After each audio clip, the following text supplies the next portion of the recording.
ಪಹಲ್ಗಾಮ್ ದಾಳಿ ಆದ ನಂತರ ಈ ಬಾರಿ ಜುಲೈ 3ರಿಂದ ಆರಂಭ ಆಗ್ತಾ ಇರುವಂತ ಈ ಒಂದು ಯಾತ್ರೆಗೆ ಅಮರನಾಥ ಯಾತ್ರೆಗೆ ಹೋಗಬೇಕಾ ಬೇಡವಾ ಅನ್ನೋ ಚಿಂತೆಯಲ್ಲಿ ಬಹಳಷ್ಟು ಜನ ಭಕ್ತಾದಿಗಳಿದ್ದಾರೆ.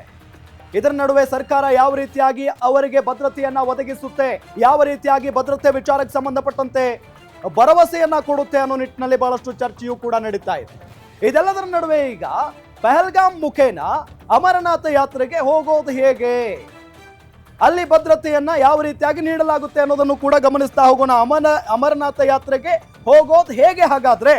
ಎಸ್, ಅಮರನಾಥ ದರ್ಶನಕ್ಕೆ ಎರಡು ದಾರಿಗಳಿದಾವೆ.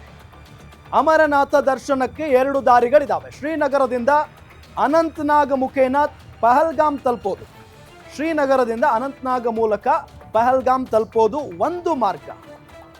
ಇಲ್ಲಿಂದ ಆರಾಮಾಗಿ ಹೋಗ್ಬಹುದು. ಅದಾದ ನಂತರ ಪಹಲ್ಗಾಮ್ನಿಂದ ಚಂದನ್ವಾಡಿಯ ತನಕ ವಾಹನಗಳಲ್ಲಿ ಸಾಗುವುದು.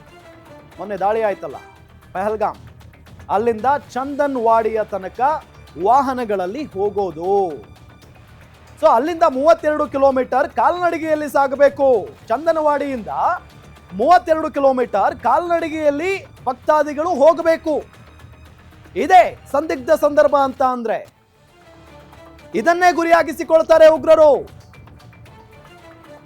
ಸೊ ಈಗ ನಾವು ಅಮರನಾಥ ಯಾತ್ರೆಗೆ ಹೋಗೋದು ಹೇಗೆ ಅನ್ನೋದನ್ನ ಗಮನಿಸ್ತಾ ಇದ್ದೀವಿ. ಈ ದಾರಿಯಲ್ಲಿ 32 ಕಿಲೋಮೀಟರ್ ಅಂದ್ರೆ ಸುಮ್ಮನೆ ಅಲ್ಲ, 3ರಿಂದ 4 ದಿನಗಳ ಕಾಲ್ನಡಿಗೆ ಇರುತ್ತೆ. 3ರಿಂದ 4 ದಿನಗಳ ಕಾಲ ನಡಿಗೆ ಆಗಿರುತ್ತೆ, ನಡ್ಕೊಂಡೇ ಹೋಗಬೇಕು. 32 ಕಿಲೋಮೀಟರ್.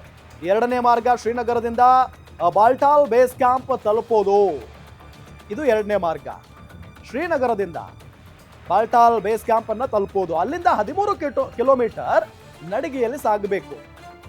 ನನ್ನ ಪ್ರಕಾರ ಇದೇ ಸಮೀಪ ಅಂತ ಕಾಣಿಸುತ್ತೆ. 13 ಕಿಲೋಮೀಟರ್ ನಡ್ಕೊಂಡೇ ಹೋಗ್ಬೋದು ಆರಾಮಾಗಿ 1ರಿಂದ 2 ದಿನಗಳು. ಅಮರನಾಥ ದರ್ಶನಕ್ಕೆ ಈ ಎರಡು ದಾರಿಗಳಿದಾವೆ, ಎರಡು ಮಾರ್ಗಗಳಿದಾವೆ.